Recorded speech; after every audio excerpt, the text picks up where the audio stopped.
I'm Iranian and born and raised a devout Muslim. I grew up in a devout Muslim family. I had to recite the Quran. By age 5, I had to pray 5 times a day and learn the Islamic law, Sharia. I was 6 years old that the war between Iran and Iraq started. My uncle and 2 of my cousins joined the army and they were killed in jihad. The ladder to paradise is jihad. He died in that jihad and he became a martyr for Islam. I wanted to become just like my uncle. I joined lots of Islamic groups. They put that clothes on and then they hit their heads with the sword, and I did that. He raised the sword and hit my head several times, and I remember every evening I beat myself 2 to 3 hours. I was so physically ill, and then I joined the Revolutionary Army, was trained to become a jihadist. We slept in graves to fight the fear of death. My dream as a young adult, as a young man, was to one day that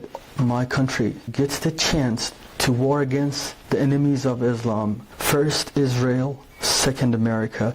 Islam brings us all in hatred. I hated America and I hated Israel. I was 23 years old. I talked to an old friend of mine. He told me that he became a Christian. I said, what is the meaning of that? We believe we are the superior religion. The way he was talking about God, it was a man-to-man experience. I had no relationship with Allah. No matter how much I prayed, I fasted, I beated myself. Allah is a distance God. He is a harsh God. He told me, look, God has so loved you that He has given His only begotten Son for you. I said, Jesus has done that for me? I was thinking about the sacrifices we made for Islam. Allah took my cousins, my uncle, to give him paradise. But the God of Christianity, He has already given His Son for me, that I don't need to do that anymore. I said, I want to know about Him. I want to know about Jesus. One day I was home and I was praying to Jesus. My dad came to my room. I said, Dad, I am praying to Jesus. He said, why to Jesus? I said, Dad, Jesus is alive. He can hear me. He pointed at the picture of Muhammad and I said, Dad, the prophet is dead.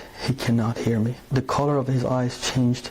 He ran and grabbed me, pushed me to the wall. I pulled myself from him and ran away. I left home. I was an apostate. I was an outsider for them. He ought to be killed according to Sharia, Islamic law. My life is in danger. That night I packed my duffel bag. I left my car, my belongings, my bank account, my family, my friends, everything I left it behind. I left from Tehran to Istanbul.